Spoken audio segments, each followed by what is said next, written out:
어느 가정에서 설날을 맞아서 온 가족이 모여서 함께 식사를 하고 또 세배를 하고, 그런데 그때 아버지가 좀 과식을 하셨는지 그만 속이 답답하다고 자리에 들어 누우셨습니다.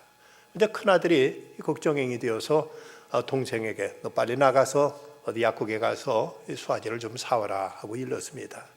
명절 연휴라서인지 약국들이 문 닫아서 그랬던지 한참 기다려도 동생이 돌아오질 않습니다. 그저 형이 하는 말이, 그 동생을 생각하면서 하는 말이, 이 새끼가 죽었나 살았나 하고 이렇게 말했는데, 그저 아버지가 그 말 듣더니 벌떡 일어나서 그 형의 따귀를 갈기면서 이는 못된 놈, 아버지를 향해서 이 새끼가 죽었나 살았나라니 하면서 야단을 치는 것이었습니다. 이 형은 억울하게 오해를 받아서 아버지한테 뺨을 맞았습니다마는, 그러나 어른 앞에서는 자기 동생도 함부로 야단치거나 욕하는 것은 이건 예의에 맞지 않은 겁니다. 적어도 그 점에 있어서 이 형은 실수를 한 것이지요. 지난 10년 전 한글날 563도를 맞아서 MBC 문화방송에서 말의 힘이라는 제목의 이런 흥미로운 다큐멘터리 방송을 제작해 보도한 적이 있었습니다. 사람의 언어에 노출된 인간의 신체가 어떤 반응을 나타내느냐 하는 이런 실험도 해봤습니다. 그래서 30개의 단어 카드를 가지고 5분 안에 3개 문장을 만든 다음, 그리고 이제 그걸 보고 걷도록 했습니다. 그랬더니 그 문장 가운데 노인을 연상시키는 단어에 노출된 사람은 실험 후에 일정 거리를 걸은 후에 보니까 2초 32가 늦어지더랍니다. 반대로 젊은이를 연상시키는 단어에 노출된 사람은 실험 후에 2초 46이 빨라졌다는 이런 결과가 나왔습니다. 그런가 하면 긍정적인 말과 부정적인 말, 이걸 어떤 걸 더 기억하는가를 실험해 봤더니 피실험자에게 15개의 좋은 말과 15개의 나쁜 말을 보여준 다음 이제 기억을 어떻게 하고 있는가 봤더니 66%가 나쁜 말을 더 기억하고 있더라는 것입니다. 우리가 막말을 하게 될 때 이것이 뇌의 번영계를 활성화시켜서 이것이 오래도록 우리 안에 그대로 머물러 남게 된다고 합니다. 말은 마치 태양 에너지처럼 우리에게 어떤 에너지를 주는데, 그 말이 듣는 사람과 하는 사람 모두에게 이제 어떤 행동과 사고 체계를 지배하는 이런 경향이 있다는 것을 한글날 563도를 맞아서 MBC에서 말의 힘이라는 다큐멘터리를 통해서 우리에게 밝혀진 하나의 팩트 사실입니다. 동독과 서독이 통일되기 전에 동독 사람들이 서베를린 담벽에다가 한 차의 그 쓰레기를 갖다 쏟아 부은 적이 있었다고 합니다. 그래서 서독 쪽에서 똑같이 쓰레기를 갖다 동독에다 부을까 하다가 생각을 바꿔서 통조림이라든지 쉽게 부패해진 음식물, 이런 식품 한 트럭을 가져다가 동베르린 쪽에 이제 싸놓고, 그리고 여기다가 이런 문구를 써붙였다고 합니다. 사람은 누구나 자기 속에 있는 것을 준다. 동독이 되게 한 방 맞았죠. 그런데 우리 마음도 무엇을 품고 있느냐가 우리 입으로 나옵니다. 선한 마음 품고 있으면 선한 말이 나오게 돼 있고, 악한 마음 품고 있으면 악한 말이 나오게 돼 있습니다. 그 문제는 그 자기가 쏟은 말에 의해서 자기에게 복이 되기도 하고 또 화가 되기도 한다는 사실을 우리는 잊지 말아야 됩니다. 탈무드에 보면 물고기는 언제나 입으로 낚인다. 인간도 역시 그렇다.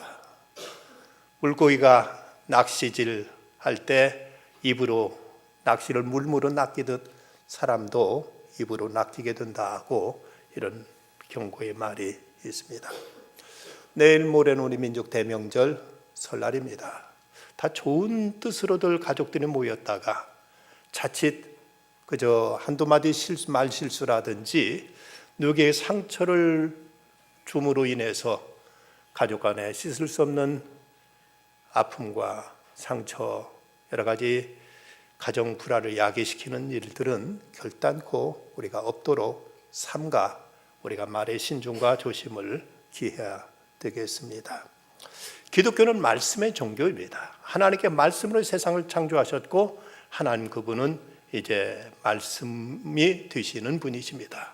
그런가 하면 예수 그리스도는 이 땅에 하나님 말씀을 계시하기 위해서 오신 또 성육신 하신 말씀이십니다. 그런가 하면 성령님은 말씀 속에 말씀 가운데 역사하시는 분입니다. 우리는 구원도 우리가 말씀을 통해서 말로써 우리는 구원을 받게 됩니다. 사람이 마음으로 믿어 의에 이르고 입으로 시인하여 구원에 이른다. 우리가 무엇을 시인하느냐에 따라서 우리가 구원받기도 하고 구원받지 못하기도 한다고 성경은 말씀하고 있습니다. 하나님과 인간의 그 소통의 채널은 바로 말 또는 말씀입니다. 하나님은 우리에게 말씀을 주시고 우리는 인간의 말로 하나님께 기도함으로 바로 말씀과 기도를 통해서 우리는 하나님과 소통할 수 있는 이런 축복 속에 살아가게 되는 것입니다. 그런데 이 말에는 몇 가지 원리가 있습니다. 먼저 하나님은 우리에게 부여하신 가장 큰 특권 중 하나가 이 언어, 말이라는 것입니다. 하나님은 우리 인간에게 언어를 주심으로 하나님과 이렇게 교제할 수 있도록 허락하셨고 세상을 창조하신 다음에 하나님께서 동산 각종 모든 나무들과 모든 짐승들 사람이 부르는 대로 그 이름이 지어지도록 하나님께 이런 권세를 주었습니다. 에머스는 말하기를 한마디의 말로 다른 사람 앞에서 자기의 초상화를 그린다. 사람이 말하는 걸 들어보면 그 사람이 어떤 사람인지 90%는 파악할 수 있다고 합니다. 얼마나 배운 사람인가, 어느 지역 사람인가, 저 사람이 사고와 지금 품고 있는 그 사람의 사상은 무엇인가, 많은 것들을 말을 통해서 그 사람 적어도 90%까지도 말을 통해서 그 사람을 파악할 수 있다는 것입니다. 성경에 보면 특이한 단어가 하나 있습니다. 히브리어로 바라크라는 단어인데 이 말이 하나님께서 우리에게 쓰실 때는 축복한다는 뜻이 됩니다. 그런데 인간이 하나님을 향해 있을 때는 찬송한다, 송축한다는 말이 됩니다. 이런 의미에서 인간도 하나님을 찬송을 통해서 하나님을 축복하는 것이고 또 하나님께서 우리에게 이제 바라크하실 때 이것은 곧 하나님이 우리를 축복하신다는 뜻으로 하나님을 향해 가장 아름다운 언어, 찬송을 우리가 드리게 되면 이것이 또 우리에게 축복이 된다는 사실을 이제 역으로 우리에게 설명해 주고 있습니다. 그런가 하면 이 말은 씨가 되어서 그대로 이루어지는 이런 이제 놀라운 능력이 있습니다. 민수기 14장에 보면 이스라엘 백성들이 애굽 땅에서 나와서 광야를 지나던 때 저들이 이제 고달프게 되자 이럴 줄 알아서 차라리 애굽에서 죽었더라면, 차라리 광야에서 쓰러졌더라면 하고 이렇게 불평합니다. 하나님 그 말씀을 들으시고 그들에게 무서운 말씀하셨습니다. 민수기 14장 27절 이후의 말씀 보면 이스라엘 자손이 나를 향하여 원망하는 바 그 원망한 말을 내가 들었노라. 그들에게 이르기를 여호와의 말씀에 내 삶을 두고 맹세하노라. 너희 말이 내 귀에 들린 대로 내가 너에게 행하리니 너희 시체가 이 땅 이 광야에서 엎드러지리라. 죽었으면 하니까 그래 죽여주마 하고 이렇게 무서운 심판을 하나님께 선언하신 것입니다. 말을 그 자체가 기도가 된다는 것, 내가 평상시에 어떤 말을 쓰느냐가 이것이 곧 내 하나님을 향한 기도가 된다는 사실을 생각한다면 어떤 경우에도 우리가 부정적인 말을 쓸 것이 아니라 늘 긍정적이고 우리가 창조적인 언어를 사용할 줄 알아야 됩니다. 그런가 하면 이 말은 심판적인 기능이 있습니다. 예수님께 하신 말씀 가운데 보면 내가 너에게 이르노니 사람이 무슨 무익한 말을 하든지 심판날에 이에 대해 신문을 받으리니 내 말로 의롭다함을 받고 내 말로 정죄함을 받으리라고 말씀하셨습니다. 이 무익한 말이란 원문대로 보면 쓸데없이 무책임하게 하는 말, 아무 생각 없이 하는 말도 그 말로 인해서 심판받게 될 것이라고 하신 이걸 보면 우리 얼마나 말을 신중해야 되고 말을 조심해야 되는가를 우리가 분명히 알 수가 있습니다. 그래서 성령을 회방하는 죄는 이것은 이제 금생과 내세에도 사함받지 못한다는 말씀하신 거 보면 우리가 어떤 경우에도 불경건한 말, 하나님을 모독하는 말들 이런 얘기들은 입 밖에도 내서는 안 될 것입니다. 2차 대전이 끝났을 때 프랑스의 지도자였던 드골은 프랑스가 그 전쟁으로 무너졌던 국가의 기강을 바로 세우기 위해서 2차 대전 동안 독일에 부역한 저들을 색출해서 처단함으로 국가의 과거 청산을 그는 도모했습니다. 그러면서 그들의 죄의 경중에 따라서 거기에 따라서 때로는 감옥에 집어넣기도 하고 심지어는 사형에 처하기도 했었는데, 그때 그들 가운데 하나 브라지아크라는 아주 뛰어난 천재적인 문필가가 있었습니다.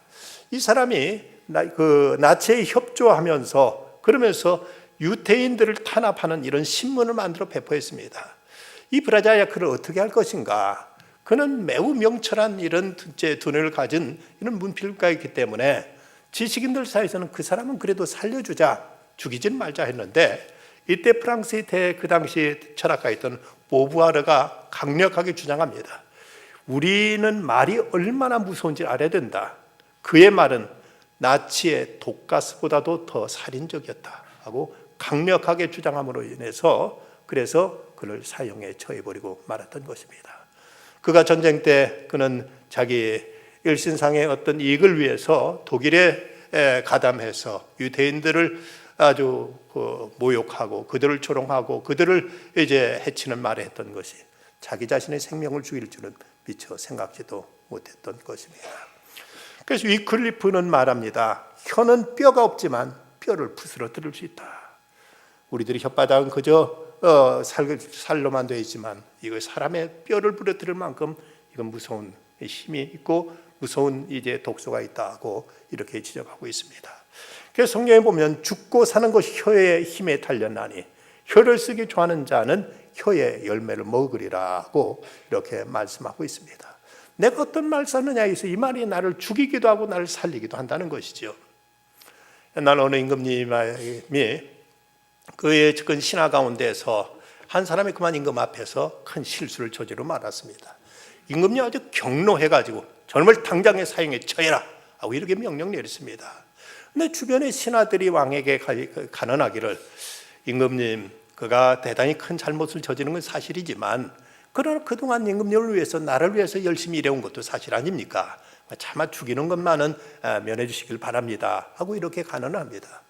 임금이 들어보니까 그 말이 분명 이제 그렇듯한데, 그것도 임금의 권위로서 한번 사형에 처했는데, 근데 그것을 취소한다면 임금님의 또 권위가 떨어질 것 같아서 이제 고심하다가 한 가지 그에게 혜택을 베풀어 줬는데, 그렇다면 이제 내가 어떻게 죽을 것인지 그 방법하는 너한테 선택할 수 있도록 선택권을 주마 하고 이렇게 임금님이 말했습니다. 이 사람이 곰곰이 생각하다가 임금님한테 아뢰었던 말은 바로 이것이었습니다. 임금님, 저는 늙어서 죽겠습니다. 그래서 그만 그 사람은 사형을 면하고 살아날 수 있었다는 것입니다. 어떻게 임금님이 죽는 방법은 선택하도록 허락하겠다고 하니까 늙어서 죽겠다고 대답함으로 인해서 이 사람은 죽음을 사형을 면할 수 있었다는 것이죠. 우리 쓰는 말들이 우리 자신의 생명을 살리기도 하고 죽이기도 한다는 사실을 우리는 명심해야 될 것입니다. 오늘 말씀해 보면 우리 언어 생활에 대해서 몇 가지 교훈을 주고 있습니다. 첫째는 거짓말하지 말라, 그리고 참말만 하라고 말씀하고 계십니다. 본문 25절, 그런즉 거짓을 버리고 각각 그 일과 더불어 참된 것을 말하라고 우리에게 말씀하고 있습니다. 특별히 우리 그리스도인들의 언어는 진실과 정직을 요구하고 있습니다.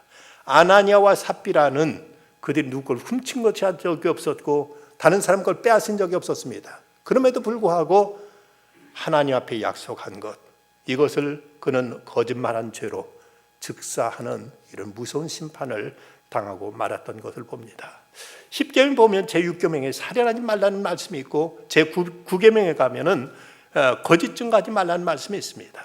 바로 이 우리가 다른 사람을 죽이는 것도 무서운 죄가 되지만 거짓 증거하는 것도 하나님께서 엄히 금하고 계신 무서운 계명이라는 사실을 우리 잊지 말아야 될 것입니다. 작고하신 그 김수환 추기경이 서울대교구장에서 은퇴할 때 기자들이 묻기를, 추기경님은 몇 개국어나 구사할 줄 아십니까? 하고 묻자 이분이 대답한 말이 한국말, 미국말, 일본말, 불란선말, 독일말, 그리고 거짓말, 참말 이렇게 한다고 이렇게 대답한 바람에 많은 사람에게 어떤 저는 조크로 사람들에게 어떤 그 웃음을 자아냈습니다. 그래서 때로는 성직자도 거짓말할 때가 있다는 그 솔직한 표현을 통해서 그에게 사람들이 호감을 갖기도 했지만, 그러나 이런 말도 우리가 그저 농담과 우스개로만 생각할 것은 아닙니다. 우리는 어떤 일이 있어도 거짓말에 대해서 경계심을 가져야 되고, 이것이 결코 가볍게 쉽게 해서는 안 될 말이라는 것을 우리는 알아야 될 것입니다. 그래서 시편 34편에 보면 생명을 사모하고 장수하여 복받기를 원하는 사람은 누구뇨? 내 혀를 악에서 금하며 내 입술을 괴산 말에서 금할지어다고 이렇게 말씀합니다. 우리 자칫 과장이나 지나친 장담도 자칫 거짓말에 치우칠 수가 있습니다. 당시 세계 최대 그 기선으로 배수량의 46,328톤, 그리고 당시로선 최신 선박 기술로 건조되었던 초호화 여객선 타이타닉호, 이 배가 승객들을 유치할 때 뭐라고 선전했는가 하면, 이 배는 하나님도 침몰할 수 없다 하고 이렇게 큰 소리를 쳤습니다. 근데 이 배가 처녀 출항하던 날 2,500명의 승객을 태우고 출항했다가 그만 빙산과 충돌해가지고 1,795명이 죽고 겨우 705명만 살아남으로 당시 역사의 최악의 해상 사고를 일으키고 말았습니다. 하나님도 침몰시킬 수 없는 배라는 이런 무엄한 표현을 썼다가 이런 무서운 재앙을 자초하고 말았던 것입니다. 지나친 과장은 거짓에 치우칠 수 있다는 사실을 알고 우리는 어찌하든 거짓을 버리고 참된 말을 하라고 성경은 먼저 우리에게 말씀하십니다. 두 번째는 더러운 말을 금하고 덕을 세우는 말을 하라고 말씀하십니다. 첫째는 사실이냐 진실이냐 문제지만, 이것은 필요한 말이냐 아니면 해서는 안 될 말이냐 하는 이런 문제입니다. 여기 대해서 보면 29절 말씀, 무릇 더러운 말은 너 입 밖에도 내지 말고 오직 덕을 세우는 데 소용되는 대로 선한 말을 하여 듣는 자들에게 은혜를 끼치라고 말씀합니다. 이 더러운 말이란 부패한 혹은 썩은이란 뜻으로 단순히 좋지 않은 말이 아니라 어떤 악의를 가지고 상대방을 험담하거나 중상모략하는 이런 말을 의미합니다. 그리고 이제 선한 말은 도덕적으로 진실하고 옳은 말로서 말을 잘 선별해서 사용함으로 성도 간에 덕을 세우라고 말씀합니다.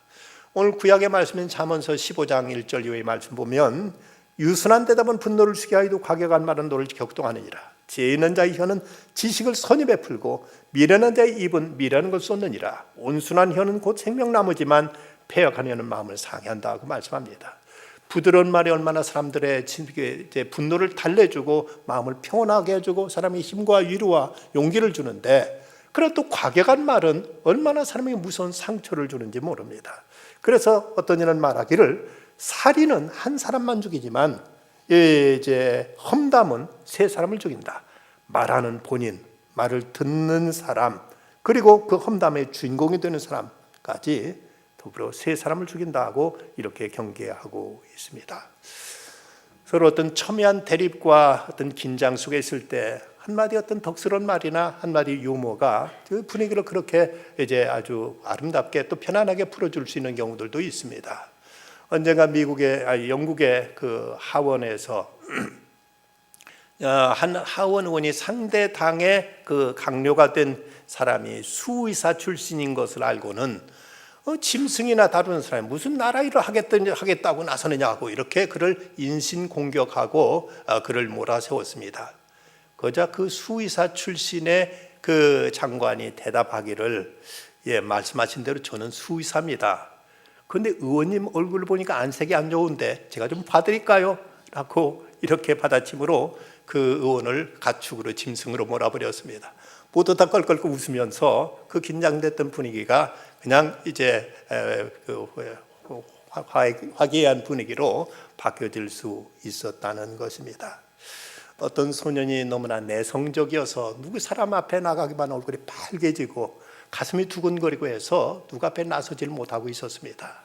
심지어 가족과도 어떤 편안한 대화를 할 수 없었던 그는 이제 소심해 가지고 모든 사람들부터 소유된 가운데 있었습니다.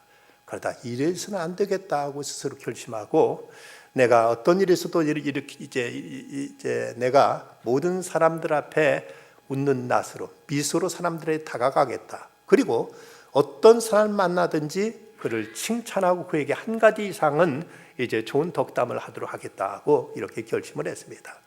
그리고 이제 사람들을 만날 때마다 그는 밝은 미소로 웃으면서 대했고 그에게 어떤 좋은 점이 있는가를 찾아서 하나하나 좋은 점을 칭찬하면서 그에게 덕담을 건네곤 했습니다. 물론 처음부터 이것이 쉬운 일은 아니었습니다만은 그는 열심히 노력하고 사람들 만나는 대로 이렇게 좋은 말을 하기 시작했더니 그는 사람들과 이제는 점점 좋은 가까운 사이를 이루게 되었고 그리고 모든 사람들이 그 자기한테 좋은 소리 해주는 이 사람을, 이 소년을 모두 다 가까이 하기 시작했습니다. 그러면서 많은 대화를 나눌 수 있게 되었고 그래서 이 소년 훗날 아주 달변가가 되었고 그는 위대한 극작가가 됩니다. 그래서 그 당시 영국 사회에서 가장 말 잘하고 가장 글을 잘 쓴다는 그 유명한 극작가 버나드 쇼가 바로 이 인물로 성장할 수 있게 되었다는 것입니다. 다음 세 번째는 악한 분노의 말을 금하고 은혜를 끼치는 말을 하라고 말씀하십니다. 은혜를 끼치는 말은 그보다 신령한 차원에서 사람들의 영혼과 그들의 심령에게 큰 축복이 될 수 있는 이런 말을 하라는 말씀입니다. 31절 말씀, 너희는 모든 악독과 노함과 분냄과 떠드는 것과 비방하는 것을 모든 악의와 함께 버리라 하고 먼저 말씀합니다. 이 악독이란 과거에 당한 손해나 모욕을 이제 되갚아 주려는 마음에서 비롯된 마음을, 그래서 이웃과 화해를 거부하는 마음을 악독이란 단어로 표현되어 있습니다. 노함이란 걷잡을 수 없는 분노로서 급격히 감정이 폭발하는 상태를 의미하고 있고, 분냄이란 통렬하고 악독한 적의가 마음에 자리 잡고 있어 습관적으로 표출하는 것, 떠드는 것은 분노를 자제하지 못하고 소리 지르는 것, 비방은 상대에게 모욕적인 언사를 사용하는 것들을 말합니다. 그래서 여기 표현된 이런 부정적인 말들은 어떻게든 상대방을 해칠 의도로 언어적인 폭력을 가하는 것을 의미하는 이런 말들입니다.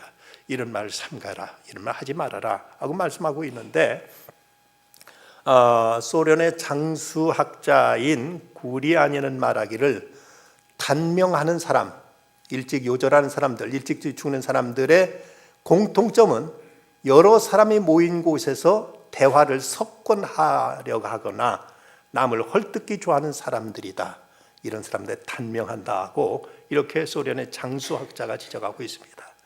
많은 사람들이 있는 데서 자기 혼자만 말하려고 하거나 아니면 이제 남을 헐뜯고 비방하는 말을 좋아하는 사람은 오래 살지 못하더라고 이렇게 지적하고 있습니다. 그 대신 이제 우리가 어떤 말을 써야 될 것이냐, 29절 앞부분에 하는 말씀, 듣는 자들에게 은혜를 끼치게 하라. 듣는 자들에게 은혜를 끼치게 하라고 말씀합니다. 그러면 은혜를 끼친다는 건 구체적으로 무엇을 말하는가? 32절에 보면 서로 친절하며 불쌍히 여기며 서로 용서하기를 하나님이 그리스도 안에서 너희를 용서하심과 같이 하라고 말씀하십니다. 여기 인자와 불쌍히 여기는 것이란 하나님의 속성을 나타내는 성품으로 타인의 필요를 생각하고 관심을 갖는 마음입니다. 그저 사람들은 늘 자기 중심으로 말하고 싶지만 저 사람 입장이 어떨까? 저 사람 마음은 어떤 마음일까? 저 사람한테 어떻게 말해주면 저 사람에게 힘과 위로가 될까를 생각하며 이렇게 배려하며 말하는 것, 이것이 이제 은혜를 끼치는 말이라고 이렇게 말씀하고 있습니다. 미국의 여성 심리학자가 유명한 앤 그루텔이라는 여성 심리학자가 있습니다. 이분이 어렸을 때는 언챙이로 태어나가지고 얼굴에 대한 어떤 그 심한 컴플렉스 때문에 사람들 앞에 나서기를 늘 이제 두려워했고, 그러므로 인해서 부모 앞에도 원망과 섭섭한 마음 속에서 늘 상처를 안고 살아야만 했습니다. 요즘은 언청이도 이제 간단한 수술을 통해서 입술을 봉합할 수 있지만 그 당시는 이것이 이제 불가능했던 때였기 때문에 그래서 늘 이렇게 마음에 상처를 안고 누구하고도 가까이 하지 못하고 항상 외톨이로 외롭게 살고 있었습니다. 근데 오늘 학교에서 청각 테스트를 한다고 교실의 가운데를 커튼으로 막아놓고 다른 한쪽에서 선생님이 뭐라고 말을 하면 그 말을 똑같이 이제 커튼을 가려진 가운데 저쪽에서 똑같이 반복해서 그 말을 이제 말하는 이제 따라하는 이런 청각 테스트를 했습니다.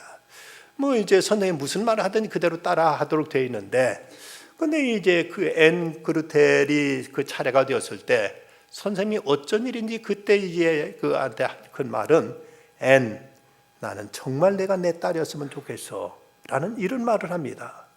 깜짝 놀랐습니다. 그냥 이때도 이 그 그루텔은 그냥 선생님의 한 말대로 앤, 나는 내가 내 딸이었으면 좋겠어라는 말을 그냥 반복하면 되었지만 이 아이는 그 말을 듣더니 깜짝 놀라서 선생님 정말이세요? 라고 물었습니다.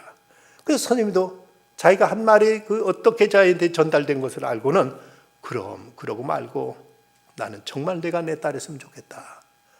이 말을 들으면서 이 아이는 완전 인생의 터닝 포인트, 완전 인생의 전환점을 맞게 되었다고 합니다. 아무도 자기한테 관심이 없고 누구도 심지어 부모까지도 자기를 아끼지 않는다고 생각했던 이 아이가 오늘 선생님이 애나 나는 정말로 네가 내 딸이었으면 좋겠어라는 이 말을 듣고 나서 그는 새로운 희망을 가지고 열심히 노력해서 미국의 유명한 심리학자가 될 수 있었다는 것입니다. 그런데 참으로 감사한 것은 하나님께서 우리를 향해서 너는 내 자녀였으면 좋겠어, 너는 내 딸이었으면 좋겠어 하고 말씀하심으로 우리 이렇게 하나님 앞에 나올 수 있게 된 것, 이 하나님의 은 속에서 살 수 있게 되었다는 걸 생각하면 이 사실만도 얼마나 은혜요 하나님의 축복인가 우리로 말할 수가 없습니다. 아트 부치왈드가 쓴 사랑 심기라는 이런 글이 있습니다. 뉴욕에서 친구와 함께 택시를 타고 목적지에 다다랐을 때 친구는 택시기사에게 이렇게 말했다. 태워주셔서 감사합니다. 운전을 아주 점잖게 잘하시는군요. 택시기사는 잠시 멍하니 있다 입을 뗐다. 선생, 혹시 도닥낸 사람이요? 아닙니다. 그저 죽게 세우는 것이 아니라 꽉 막힌 교통체증에도 불구하고 차분하게 운전하시는 것이 감탄스러워 드리는 말씀입니다. 아, 그래요? 그 말을 남기고 택시는 가버렸다. 택시가 떠난 후 무슨 의도로 그런 말을 했느냐고 친구에게 물었다. 뉴욕에 사랑을 심기 위한 내 노력의 일환이라네. 이런 식으로 해야 뉴욕을 구할 수가 있네. 혼자서 그 거대한 도시 뉴욕을 구하겠다고? 그러나 친구는 말했다. 나 혼자가 아니네. 아까 그 기사가 하루에 20명의 승객을 태운다고 생각해 보게. 그 기사가 기분 좋으면 그 20명의 승객들에게 친절히 대하지 않겠는가? 그러면 그 20명의 승객들도 기분이 좋아져서 회사 사람들이나 가족들에게 친절히 대할 테고 그런 식으로 하면 적어도 1000명의 사람들에게 전파되지 않겠나? 그 정도면 적은 숫자가 아니지. 알고 보니까 친구는 매일 각각 다른 일을 하고 있는 10명에게 기분 좋은 말을 한마디씩 해주고 있었다. 자신의 일에 10명 중에서 단 3명만 기분이 좋아져도 결과적으로 3000명 이상이 친절한 마음을 갖게 되는 셈이 된다. 이론적으로 그렇다 하더라도 그게 현실적으로 가능한 일이라고 생각하나? 효과가 없더라도 내가 손해볼 것은 없지 않은가? 수고한다고 한마디 하는 것이 돈 드는 일도 아니고 시간 드는 일도 아니니 말이야. 세규의 격리기면 어떤가? 내일 또 다른 운전기사에게 덕담 한마디 하면 되는 거지. 중요한 것은 스스로 실망하지 않는 것이라며 공사장 인부에게도 멋진 건물 짓고 있습니다 하고 인사했고 지나간 사람의 따뜻한 윙크를 건넸다. 메마른 도시에 사랑을 심는 일은 그렇게 의외로 단순한 일인지도 모른다. 누가 그 일을 시작하느냐, 그것이 문제일 뿐이다. 미우라 야코의 세상에 남기는 것에 대한 이런 말을 합니다. 오늘 할아버지가 하신 말씀에 저는 문득 잠에 깨어난 듯한 느낌 받았어요. 일생을 마친 다음에 남는 것은 우리가 모은 것이 아니라 우리가 남에게 준 것이다. 재미있는 일이야. 악착스레 모은 돈이나 재산은 그 누구의 마음에도 남지 않지만 숨은 적선, 진실한 충고, 따뜻한 격려의 말 같은 것은 언제까지나 남게 되니까 말이야. 여러분은 무엇을 남기시겠습니까? 우리는 어떤 말을 또 오늘도 주변에 나누며 살아가시겠습니까? 우리는 복음을 전해야 될 거룩한 입술을 부여받은 사람들입니다. 이 입술로 하나님을 찬송할 것이며 이웃을 격려할 것이며 무엇인가 선한 말들로 우리가 그리스도의 사랑을 전해줄 것입니다. 그리고 그리스도의 복음 생명의 말씀을 전하는 이런 구원의 말씀이 우리 입술에서 쏟아져 나와야 되겠습니다. 무릇 더러운 말은 너 입 밖에도 내지 말고 오직 덕을 세우는 데 소용되는 대로 선한 말을 하여 듣는 자들에게 은혜를 끼치게 하라. 기도하십시다.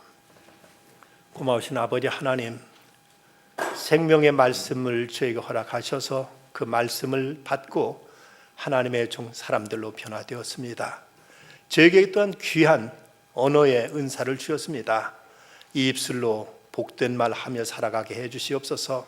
다른 사람 세워주는 말 하게 해 주시옵소서. 사람들을 살리는 말을 할 수 있게 해 주시옵소서. 그래야 영원한 축복을 남길 수 있는 저희들 다 되게 하여 주시옵소서. 예수님의 이름으로 기도드리옵나이다. 아멘.